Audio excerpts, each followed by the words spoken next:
नमस्कार साथियों, मैं हूं मनीष कुमार। सवाल ही जवाब है, नेटवर्क मार्केटिंग में हाँ तक कैसे पहुँचें। एलन पीज की इस पुस्तक में आप सभी का स्वागत है। इसके 3 पार्ट बन चुके हैं, ये इसका चौथा पार्ट है। आपने अगर पहले के पार्ट नहीं देखे हैं तो आप जा कर के मेरी आपको दे देंगे, प्लेलिस्ट इसकी बनी हुई है सवाल ही जवाब की, और आपको डिस्क्रिप्शन में भी इसका इनके लिंक दे दिए जाएंगे। तो आप पहले उनको देखिए और समझिए, सुनिए और अपने आप में अप्लाई कीजिए, अपनी टीम में अप्लाई कीजिए, अपनी टीम को शेयर कीजिए, तब आगे आकर के इस पार्ट तक पहुंचेंगे। तो साथियों, मैं आप लोगों को ले चलता हूं पुस्तक आगे की बुक तक। तो दोस्तों, आपने पिछले पार्ट में आप लोगों ने जाना था कि सफलता के जो नेटवर्क मार्केटिंग है या सेल्स की कोई भी लाइन है, अगर आप मान लीजिए कोई सेल्स का काम करते हैं, जाकर डोर टू डोर या किसी भी तरह से सेल्स का काम करते हैं, तो आपको 3 ही रूल्स का फॉलो करना है। पहला, ज़्यादा लोगों से मिले। दूसरा, ज़्यादा लोगों से मिले। तीसरा, ज़्यादा लोगों से मिले। और ये मोस्ट इम्पॉर्टेंट नियम है आपकी सफलता के लिए। अब एक और नियम है इसमें, औसत का नियम का प्रयोग करें। अब औसत का नियम क्या है, इसका एक्सप्लेन करते हैं हम आगे। औसत का नियम जीवन के हर क्षेत्र में सफलता दिलाता है। इसका मतलब है कि अगर आप किसी काम को बार बार एक ही ढंग से करते हैं और परिस्थितियां समान रहती हैं, तो आपको मिलने वाले परिणाम भी हमेशा एक ही होंगे। यानी कि बार बार एक ही ढंग से काम किया गया, परिस्थितियाँ जो वातावरण है वहाँ का, परिस्थितियाँ समान हैं, तो आपको परिणाम भी एक ही मिलेंगे, वो भी हमेशा। ये कहलाता है औसत का नियम। उदाहरण के तौर पर $1 की पोकर मशीन का औसत भुगतान लगभग 10:1 होता है। अगर आप 10 बार बटन दबाते हैं तो आप कुल मिलाकर 60 सेंट से लेकर के $20 के बीच की रकम जीतते हैं। $20 की जीत के आपके अवसर 118:1 हैं।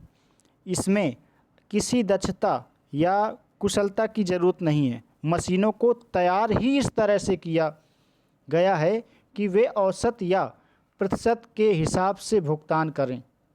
यानी कि अमेरिकन कोई मशीन है जिसकी बात लेखक कह रहा है, तो पोकर मशीन, तो जिस तरह से उसमें फीडिंग की गई है, जिस तरह से उसमें आटा डाला जाएगा, ये मान लीजिए आटा मशीन को मान लीजिए, तो उसमें जिस तरह से आटा डाला जाएगा उसी अनुपात में वो निकलेगी। अगर कम आटा डाला जाएगा तो कम पीस करके आटा कम निकलेगा। तो एक तरह से एक एग्जाम्पल मैंने दे दिया। तो इस तरह से बताया गया लेखक की तरफ से। तो मशीनों को तैयार ही इस तरह से किया गया है कि वो औसत और प्रतिशत के हिसाब से भुगतान करें। बीमा व्यवसाय में मैंने 1:56 के औसत की खोज की। आप ये समझ लीजिए, इस वीडियो के माध्यम से औसत के नियम को इतने अच्छे से जान जाएंगे कि आप ये समझ लीजिए छा जाएंगे अपने क्षेत्र में। तो इसी तरह टिके रहिए। तो 1:56 के औसत की खोज की, इसका मतलब था कि अगर मैं सड़कों पर जाकर यह नकारात्मक सवाल पूछें, क्या आप अपने जीवन का बीमा नहीं कराना चाहेंगे?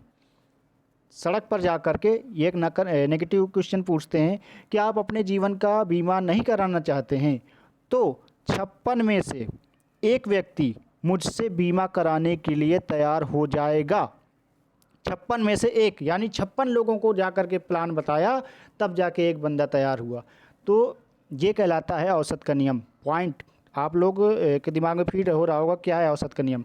इसका अर्थ यह है कि अगर मैं एक दिन में 168 बार यही सवाल करूं, तो मैं दिन में 3 बार सफल हो सकता हूं। ये देखिए कितना सटीक आंसर। अगर आप लोगों को 3 लोगों की ज्वाइनिंग करानी है, तो आपको 168 लोगों को प्लान देना होगा, तब जा कर के आप 3 ज्वाइनिंग करा सकते हैं। आप बीमा फील्ड में हैं, बीमा करवा रहे हैं, या नेटवर्क मार्केटिंग फील्ड में, या सेल्स की फील्ड में, किसी फील्ड में, दिस इज अ औसत। यह है औसत का नियम। तो 168 बार यही सवाल करूं, तो मैं दिन में 3 बार सफल हो सकता हूं। और विक्रयकर्ताओं की चोटी के 5% लोगों में जगह बना सकता हूँ। विक्रयकर्ताओं की चोटी यानी टॉप के 5% लोगों में जगह बना सकता हूँ। अगर मैं किसी सड़क के कोने पर खड़ा होकर हर आने जाने वाले व्यक्ति से यह कहूँ, क्या आप नेटवर्क मार्केटिंग बिजनेस में मेरे साथ शामिल होना चाहेंगे, तो औसत का नियम निश्चित रूप से आपको परिणाम देगा, शायद 1:100 का। यानी कि अगर आपने 100 लोगों को अगर आपने बिजनेस का प्लान दिखाया, रास्ते चलते किसी भी चौराहे पे खड़े होकर के 100 लोगों को प्लान दिखाया, तो एक बंदा रेडी हो गया मेरे साथ आने के लिए। दिस इज अ औसत का नियम। तो याद रखें, औसत का नियम हमेशा काम करता है। जब मैं छोटा बच्चा था और घर घर जाकर 20 सेंट में घरेलू स्पंज बेचता था, तो मेरा औसत था 10:7:4:2। अब इस फॉर्मेट को भी आप लोग समझेंगे।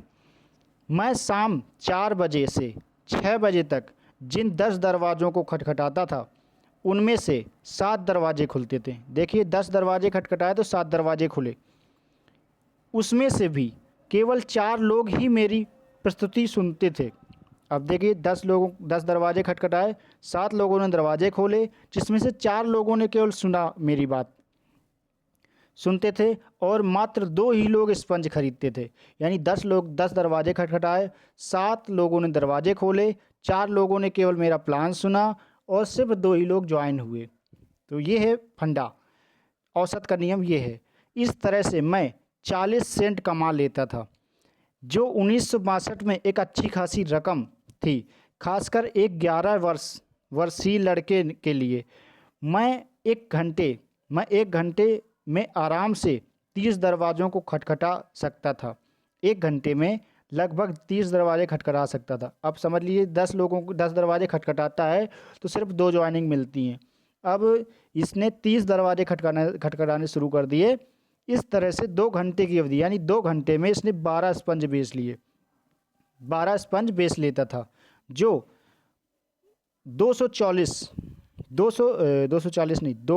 40 डॉलर के बराबर रकम थी। चूँकि मैं जान चुका था कि औसत का नियम किस तरह काम करता है, इसलिए मुझे उन 3 दरवाज़ों की चिंता कभी नहीं थी।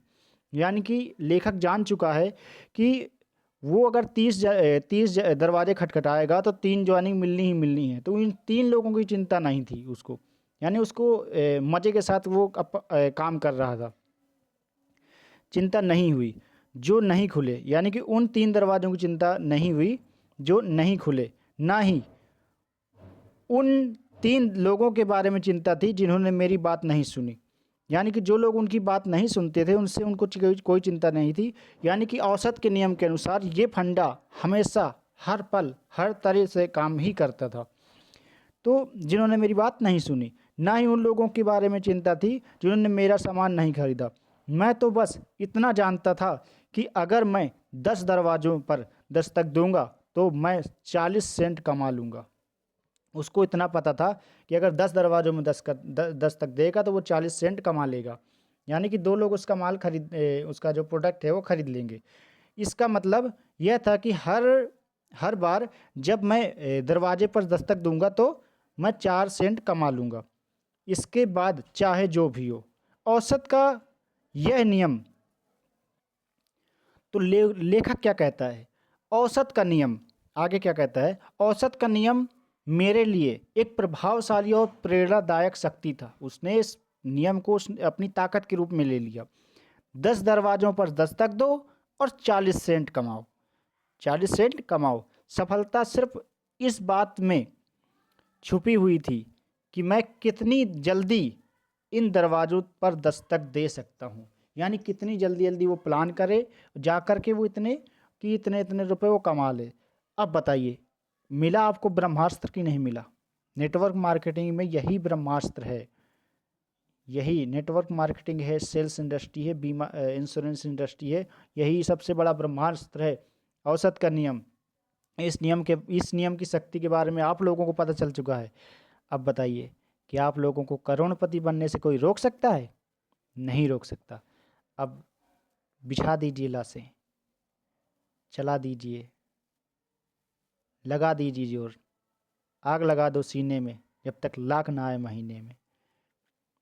तो आप लोगों को ये वीडियो कैसा लगा आप कमेंट के माध्यम से बताएंगे, और लाइक कर सकते हैं और सपोर्ट कर सकते हैं। आप अपने साथियों तक ये वीडियो भेज सकते हैं। ये बहुत ही पावरफुल वीडियो है, और ये अभी भी मैं कहूँगा अभी भी ये शुरुआत है। बहुत सारी टेक्निकल, बहुत सारी अच्छी अच्छी चीज़ें इसी बुक में आप लोगों को सीखने को मिलेगी। इस बुक की सारी सीरीज आप देखिए, और सब्सक्राइब ज़रूर कर लीजिए ताकि आप लोगों को इसका नोटिफिकेशन वगैरह मिलता रहे, आप लोगों को तक वीडियो पहुंच जाए, आप लोग इसको देखें, समझें और सीखें, अप्लाई करें, अपनी टीम को भी सिखा पाएँ। तो थैंक यू सो मच।